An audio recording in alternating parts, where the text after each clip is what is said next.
Mallattoolee dhiirri tokko boruuf si barbaade bultiidhaaf si barbaade dhugaadhaan yoo si jaalate inni ibsuu danda'u wantoota 5 isiniif qabadhee dhufeen jira ijoolleen shamarranii jechuudha.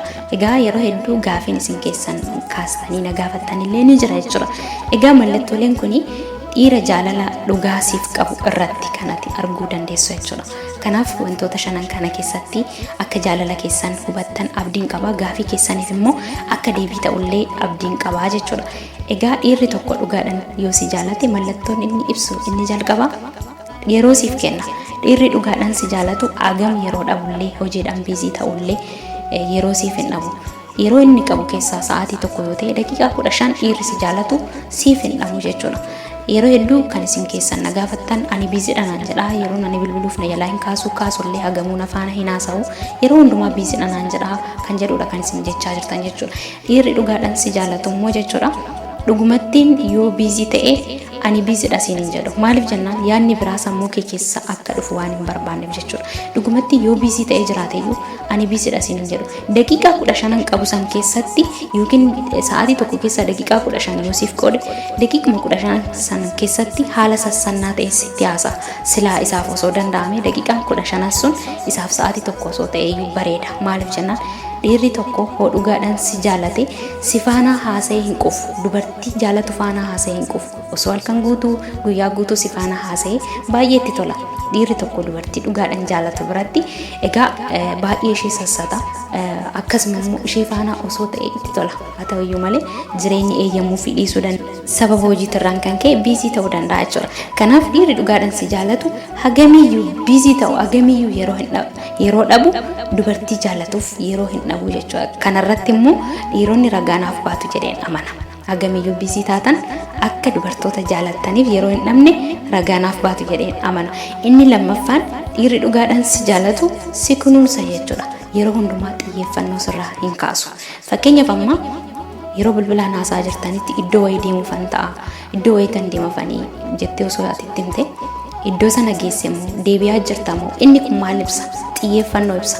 Galtee mana geessee maal raawwachuuf maal hojjechuuf maal yaaddeet inni kun maal inni xiyyeeffannoodha. Dhiirri dhugaadhaan si jaalate dhiirri boruuf si barbaade xiyyeeffannoo isaa sirraa hin kaasu. Ati maaliif xiyyeeffannoo narratti hin laanne?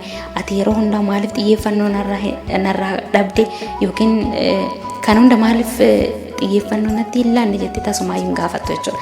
Dhiirri dhugaadhaan si jaalatu mataa isaatiin ofiif of ajaja. Dabalataan immoo jaalalatu ajaja jechuudha. Kana jechuunis ati waan xiyyeeffannoo kadhatu tasumaayyuu hin jiru. Fakkeenyaaf akka fakkeenyaatti amma dhukkubsannee gaafa mana yaalaa deemne mana yaalaa san kan deemne mataa keenyaaf daawwan achi nuuf ajajamu immoo mataa keenyaaf nuti kan fudhannu doktora sanaaf jecha miti daawwaa sana mataa keenyaaf jecha. Dhiirri dhugaadhaan si jaalatu immoo kan sirratti xiyyeeffatu kan si kunuunsu mataa keetiif jecha miti jechuudha. Mataa isaatiif jechaadha. Innis maalinni haadha manummaaf waan si barbaaduuf si dhabuu waan hin barbaanneef namni biraa akka isin gidduu galu waan hin barbaanneef yeroo hundumaa xiyyeeffannoo sirratti laata. Yeroo hundumaa akka si faanaa jiru siif ibsaa jechuudha. Kanaaf si kunuunsaa sirratti xiyyeeffata dhiirri dhugaadhaan si jaalata jechuudha. Inni sadaffaan yeroo hundumaayyuu humna qabuun waan danda'uun kennaa siif kennuudhaaf yaala.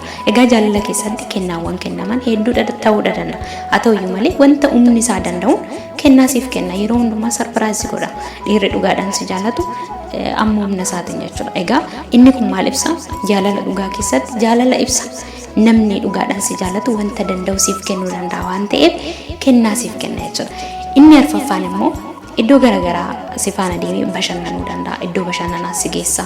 Akkasuma immoo akka ati isa faana mul'attu barbaada dhiirri dhugaadhaan si jaalatu. Maaliif jennaan sitti boona tokkoffaa sitti boona lammaffaan immoo nama boruuf si barbaadu waan ta'eef tasumaayyuu wanta sitti salphatu hin qabu jechuudha. Dabalataan iddoo bashannanaa sana geesse si bashannansiisuun isaa immoo yaadannoo jaalala keessanii keessatti akka seenatitti akka ta'u waan barbaaduuf ilmi dhiiraa tokko gaafa dhugaadhaan si jaalate wanta danda'u iddoo garaagaraa si geessee si bashannansiisuudhaaf akkasuma gammachuu sirratti arguudhaaf waan barbaaduuf si gammachiisa jechuudha. Kanaaf iddoo garaagaraa geessee si bashannansiisuudhaaf yaalaa jechuudha.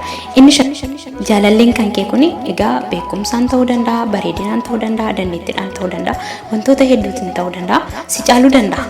Egaa dubartoota hedduu biratti illee barbaadamaa ta'uu danda'a jechuudha jaalalleen keenya kun.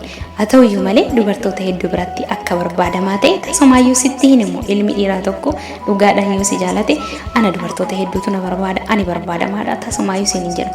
Akshiniin akkasiitu akka isarraa mul'atu atilleen akka bartu hin barbaadu. Sababni ati akka bartu inni hin barbaanneef maaliif? Akka ati dhiphattu, akka ati shakkii keessa galtu, akkasuma namni kun akkas hin dhabne waan hin barbaanneef jechuudha. Kanaaf namni kun wantoota hedduudhaan si caaluyyuu dubartoota hedduu biratti immoo barbaadamaa ta'uyyuu akka barbaadamaa ta'e tasumaayyuu akka ati bartu hin barbaadu innillee jechuudha.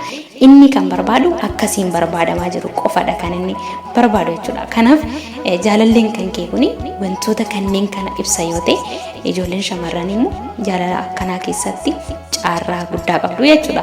Egaa jaalalleen kan kee akkatti si kunuunsa taanaan yeroo siif kenna taanaan wantoota hedduudhaan. Kanaaf ilmi dhiiraa tokko dhugaadhaan si jaallate taanaan wanti ati isa kadhattu tasumaayyuu hin jiru.